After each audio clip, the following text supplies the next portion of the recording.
Hey guys, my name is Ryan and welcome to HitScan. So over the past couple of weeks or so, we've been looking a lot at the tanks and all of the changes on the PTR, but I wanted to highlight one hero that hasn't been changed at all, not recently at least, that stonks might go up a pretty decent amount because of the changes around them. Think of it like an indirect buff to Wrecking Ball, and in this video we're going to go over the major areas as to why he's suddenly now a pretty strong pick when we're looking at the PTR. Now of course we spoke to Evil Toaster earlier this week about this, kind of touched on it to an extent, but also I've been looking at the PTR Pro Pugs that have been played over the past week, especially in the EU region, and a good portion of Wrecking Ball was actually played. Now, as a sidebar on the subject of the PTR Pugs, there hasn't been anything that's really stood out as a trend or a comp or meta that people have been playing. Granted, it is to an extent EU Pro players just messing about, to be fair. A lot of heroes have been played, it's been quite good to see, but there's not been any like composition that's been worked out that's really strong, just some heroes that look pretty good, and I definitely say that Wrecking Ball is one of them. Hafikul being one of the main players that's been playing him. I will play some of the gameplay in the background, not necessarily from his perspective, but from Numlocked as he was playing part of the scrims as well. There are 5 major areas that I did want to highlight as to why Wrecking Ball is now a really good pick. And the first one I want to go over is definitely the main reason. The PTR patch is really good for tanks because it's really weakened the synergy between obnoxious tank combos. Of course, the main one being double barrier. Orisa and Sigma on their own in a vacuum aren't crazy OP. Orisa has a lot going for her, sure, but the thing that makes this combination obnoxious is how they stack on top of each other. It's the same with Goat's comp. When you stack all of the 3 healers on top of each other, it's very hard to kill any of them, and why stacking tanks has been a really strong thing in the past. This PTR patch is really clever in the sense of it's weakened the synergy, I suppose, of Orisa and Sigma together, and by doing that it's made it so you can run Orisa with different tanks, the same with Sigma. Orisa Roadhog is going to be back in a big way. You can always play Orisa Diva, but even stuff like Orisa Reinhardt and now Orisa Wrecking Ball isn't a bad shout, and it's the same vice versa for Sigma. He wasn't incredibly strong with like Azaria or Roadhog. It was a bit more balanced and easier to deal with then. It was just a combination with Orisa. And I would say that Hammond's problem in the past has been the opposite. He doesn't really synergize that well with anyone. When you look at the pro scene, the only way that he was realistically ran was on his own, with a triple DPS dive to tag along with him, looking at teams like Chengdu and Armin when they played it. So when Roll Q came in, to an extent, Wrecking Ball did suffer, and the times that I have seen him in my own games, it hasn't really gone down that well. More often than not, the Wrecking Ball player kinda does their own thing. They don't synergize with the other tank, they don't synergize with the DPS that we're running, and because of that, it leaves a lot of people frustrated, as the Wrecking Ball player goes off on their own trying to kill stuff, can sometimes feed, overextend. I think we've all had those experiences so far. That's not to say that there's not really good Wrecking Ball players out there, there certainly is, but those players know how to synergize with their team, and right now that's a very difficult thing to do. So the main area is now that tanks are stronger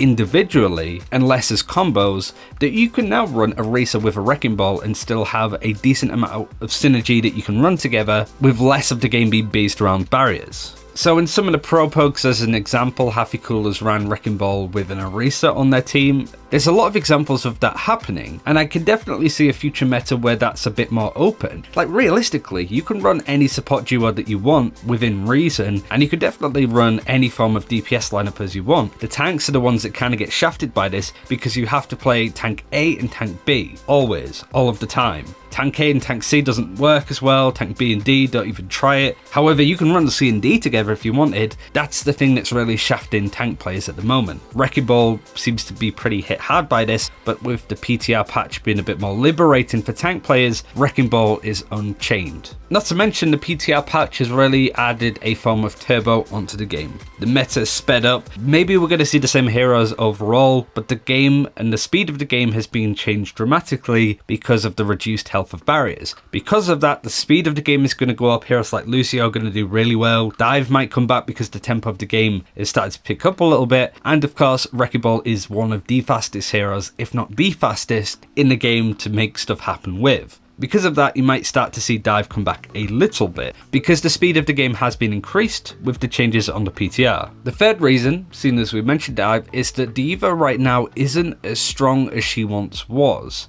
back in the dive meta, it was Winston and D.Va. But the thing is, since D.Va's effective range with a defense matrix has been nerfed, she's not as good in a dive meta following up the likes of Winston. We spoke about that again with Evil Toaster yesterday.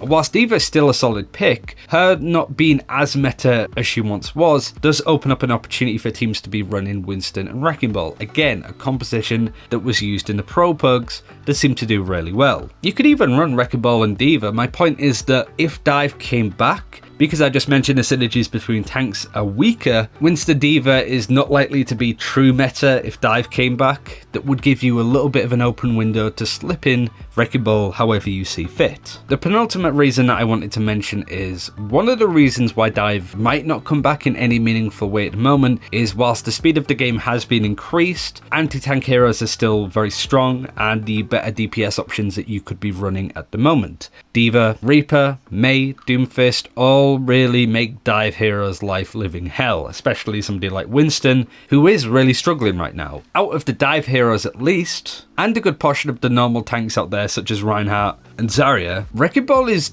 decent against him. He's not great, he does fine, I suppose is the best way to explain it, because he's so good at getting in and out of situations that a Reaper can't punish him the same way that a Reaper can punish a misplaced Reinhardt or a Zarya without personal barrier, or of course a Winston. The only hero that really does screw over Hammond in such a meaningful way that he just gets countered would definitely be Sombra. Just being able to hack him stops him, giving himself shields, being able to roll away. He's out in the open and you can get a pretty easy pick on him if you're good enough. But for the other anti-tank heroes, Wrecking Ball still gets hurt by them quite a lot, but not as much as the other tanks. Next up, just a more smaller reason, but it still has an impact. Because Wrecking Ball wasn't really changed with the overhaul of tanks and how stuff like armor works, he does benefit off this a decent amount. His weapon damage is pretty strong on its own, and with the potency of armor going up, he's surprisingly not as affected when it comes to his own personal damage. Not to mention that he has a little bit of armor himself, which can keep him alive, more now than it could do in the past. This is definitely one of the reasons that Evil Toaster brought up,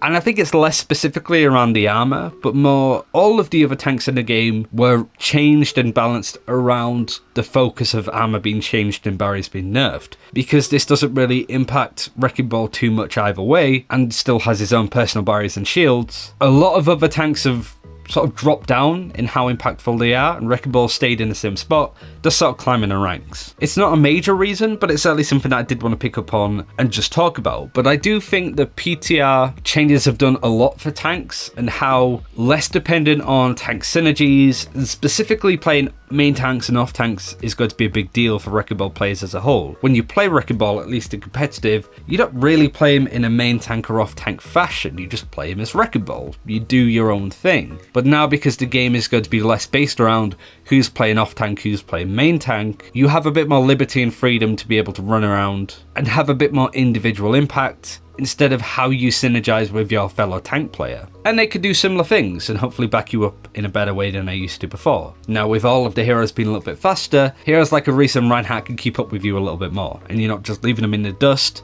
with the rest of your team as you go into die alone. Let me know what you think though. If you're a Wrecking Ball player, I think he's in a pretty good spot, but I think he's about to get even better and really become a shining light for tank players everywhere. Thanks for watching, take care, we'll see you then.